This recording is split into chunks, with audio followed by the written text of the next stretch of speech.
Good evening. Johnno here again this evening, this time with Eugene. I know I said last night it'd be Simon and Eugene, but as Eugene pointed out in the WhatsApp group today, I've got some catching up to do, having missed a few.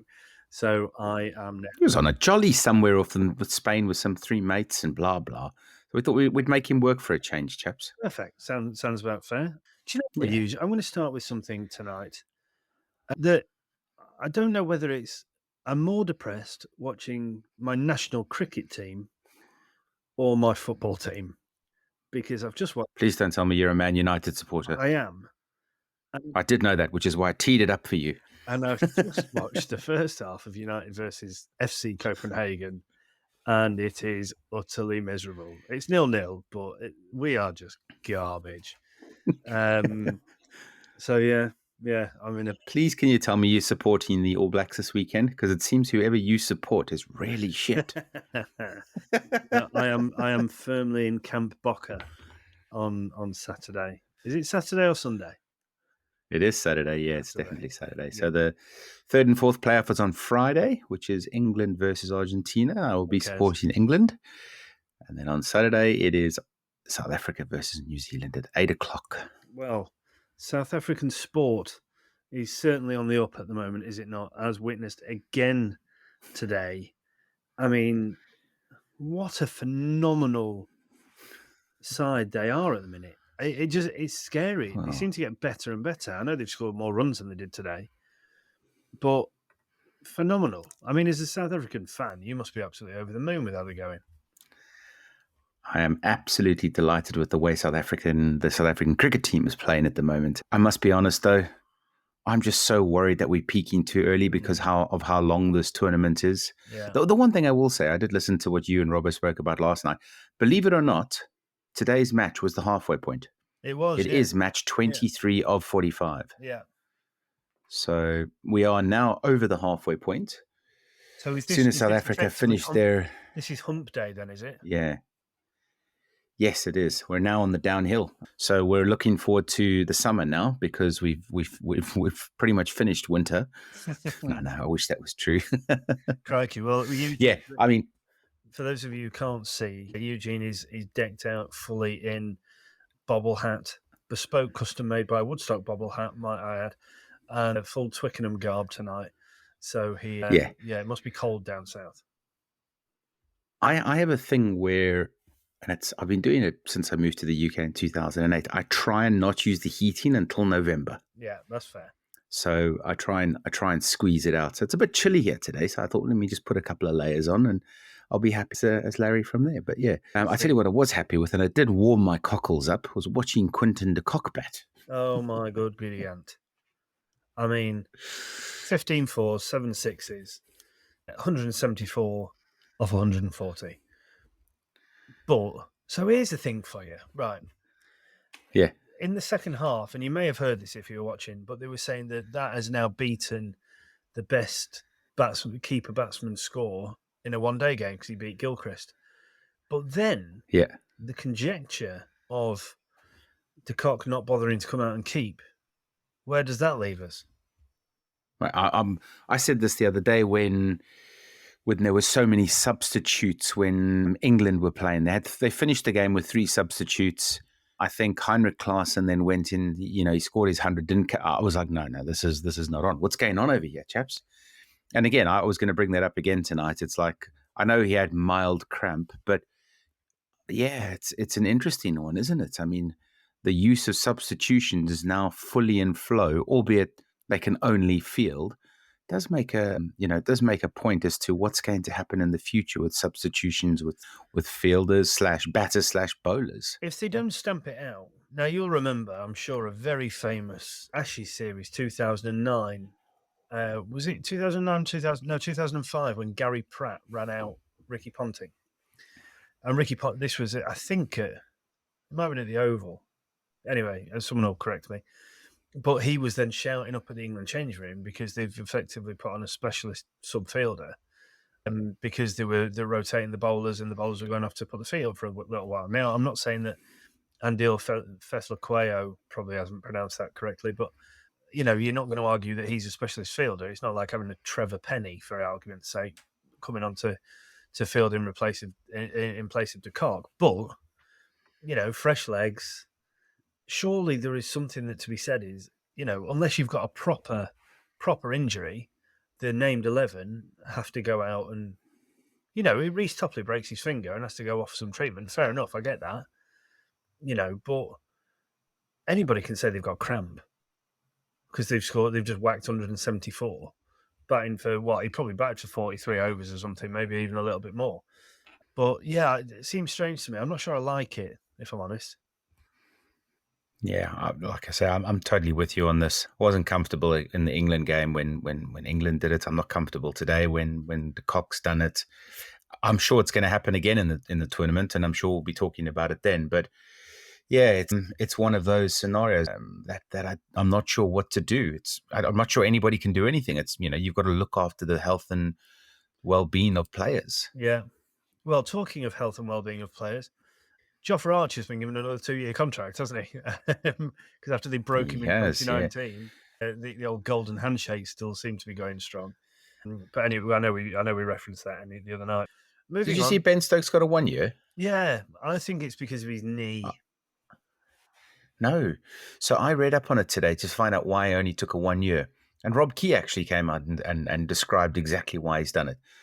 A very, very short summary of it is that in 1 year's time, it moves to the next cycle of contracts.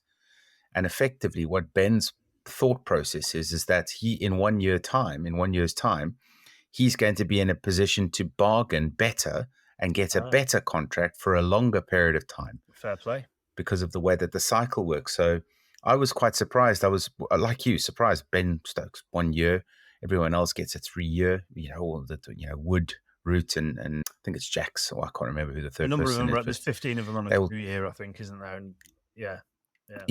But yeah, I was surprised to see Stokes only got 1 year, and then read this article that when Rob Key was interviewed, and I was like, oh wow, that's clever. He's basically get as much stock as he can in this year, and then next year negotiate a huge whacking payment. Fair play. If anybody deserves it, you'd say it's probably Ben, to be fair. Yeah. Thoughts on, and I know we're digressing a little bit here, but someone who we all agree has had a phenomenal summer, and it would probably be the answer to a lot of England's problems, considering how much his game has come on.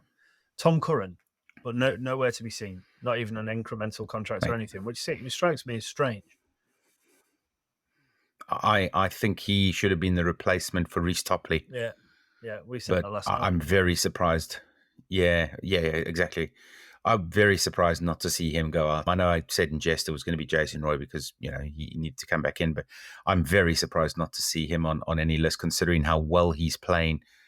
I just don't understand how the selectors have left him out. I mean, towards the back end of the season, the English season, he was scoring runs for fun, hitting shots over extra cover for 6 off the back foot, which, you have to be a phenomenal batter to do that. And by the way, that's not his speciality skill. He's actually a batsman, a bowler, should I say? Bowler, yeah. Let's get back to today before we go off down another rabbit hole.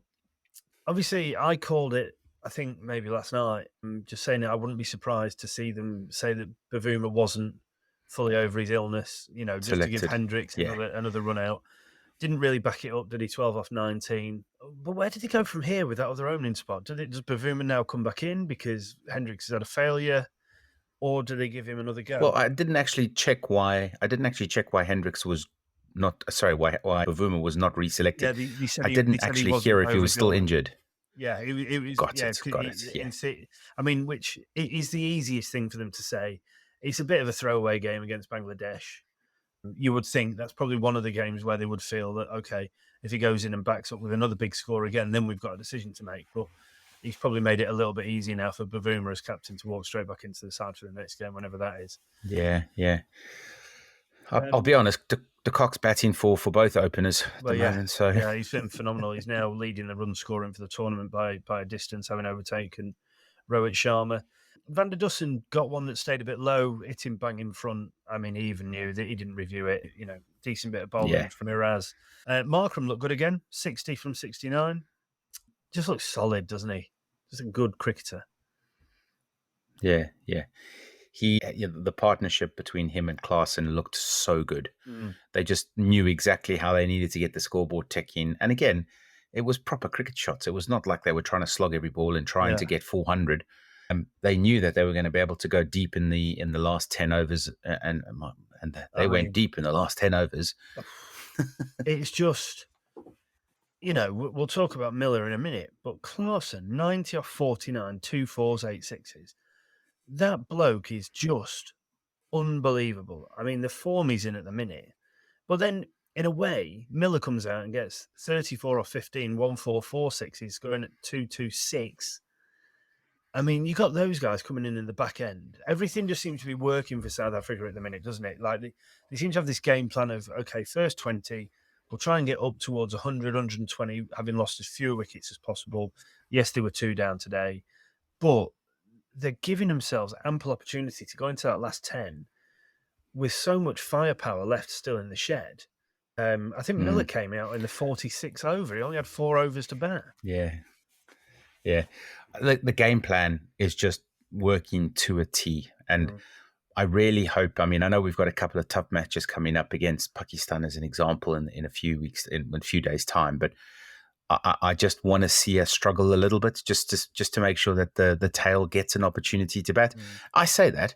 They didn't have an opportunity to bat against the Netherlands. And like I said to you, it looked like they were having a net. Yeah. Maybe that was a bit of maturity on their side, showing, look, instead of just trying to slog everything out the park, let's actually get some time in the middle. But yeah, to back up what you just said there, it's everything that South Africa is doing at the moment just looks so clinical. I'm surprised to see us up in second halfway through the tournament. I'll be honest, I didn't think we were going to make the top 4. I now think we're one of the shoo-ins to make sure that we get into the semis. There's probably 3 teams but yeah, for one spot, isn't there now? Yeah, I'd agree with that statement, yeah. It's just great to watch at the moment. I mean, they're playing really entertaining cricket. And then their bowling is also backing it up, as much as their batting's doing well, their bowling, they just, I will say this, their first 20 overs of bowling look phenomenal.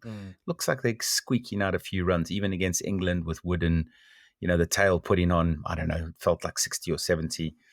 Bangladesh did the same today, albeit a phenomenal batting performance from Riyadh. Mahmudullah. Yeah. I mean, it's weird. They've kind of had him in as their finisher. He's their most experienced player. He's probably their best player. Yeah, he's been coming in at what, 7, 8, 9, 10. I know. Yes. 2, 4, no, 6 today. 6 today, yeah. 111 from 111 balls, 11 4s, 4 6s. And, they did try and farm him the strike towards the end to try and get him towards that 100. And, he's the elder statesman of that team.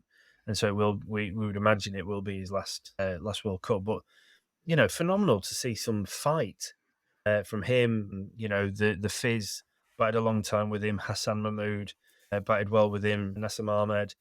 So, I mean, Bangladesh just look, as soon as Al Hassan's gone for 1, Mushfiqur Rahim's gone for 8, Lytton Das only 22. They've ripped through the top order. You say Janssen got a little bit lucky, gloving Tamim off, and 2 down leg side, and then strangling Munto down leg side first ball. But if the tide's in your favour, the tide's in your favour, and things seem to be very much working in that way for South Africa at the minute. So, but my next question to you is: has this been a boring World Cup so far? In the sense that, we've won. I know I said to Simon last night, finally we've seen a tight game. But it was tight in terms of the fact that, there were only 8, 12 balls left or whatever. But Afghanistan still won by 8 wickets. So it's still a bit of a dicking. Have all the games been far too one-sided for it to be a brilliant spectacle? They have been one-sided. I don't think it's been boring, though. I think one of the sides has done something brilliant along the way. I will say that there's been a clear gulf between the tier 1 and the tier 2 nations. There's been some big mismatches, but that's the only way that the other tier 2 nations are going to improve, and we've seen that very much in the Rugby World Cup. We saw how those tier 2 nations improved, and I'm looking forward to seeing these tier 2 nations now starting to play more and more cricket on the big stages. And the Netherlands look phenomenal. Afghanistan, I know they're tier 2. They beat Pakistan. Bangladesh pushed South Africa quite deep today. I mean, if it wasn't for us scoring close to that number, I mean, they look very good when they were batting towards the end. Yeah, I can't believe you've just in a roundabout way referred to England as a tier 2 nation. Thank you very much. I didn't explicitly call it out, but yeah, it's it's there and thereabout. Oh, we must talk a little bit about SuperBru. Yes. Tomorrow is the last game of round 3, which is Australia versus the Netherlands. At the moment, there's been some interesting. I know you said there were only 2 people that elected Afghanistan to win yesterday. You'll be pleased to know that a few people chose South Africa to win today. At the moment, it's the yellow cap contention holders. There are 5 of them in contention: Anthony Gayden, Tom Toe, Womble Wello, River, and Eugene. Yes, that is me. I am in contention. I've risen up the leaderboard, which is why I'm bringing it up. I'm now sitting in 10th place. Oh yeah, overtaken. Yeah, a number of different people. So yeah, if I get my result right tomorrow, I might just be a yellow cap holder and take one for the team. Well, I'm 40th, so. Oh yeah. I mean, there's 30 places between us, and I'm sure Robbo's between us somewhere. My power of prediction really needs. Robbo's 36th. Oh, is he? Right. Okay. Fine. Yeah. That'll be that's my long-term goal. Then is to just try and get above Deaf Boy by the end of the tournament. That could be the only saving grace for my predictor game. Yeah. So Australia, Netherlands tomorrow. Hopefully an entertaining game. You would expect Australia to get up in that result, wouldn't you? But as we've seen from this World Cup, they seem to be in the straps a little bit, Australia. But I'm hopeful that Netherlands can push them close and we can have an exciting game on our hands. Yeah, look forward to it. Perfect. Well, look, it will be me again tomorrow because Eugene, the head teacher, has said that I'm now doing every single one of these until the day that I die. But thanks as always for your company today, tonight, whatever the time is, wherever you're listening to this. And Eugene, always a pleasure, mate. I'll catch up with you in a couple of days. Will do. Cheers, Ella.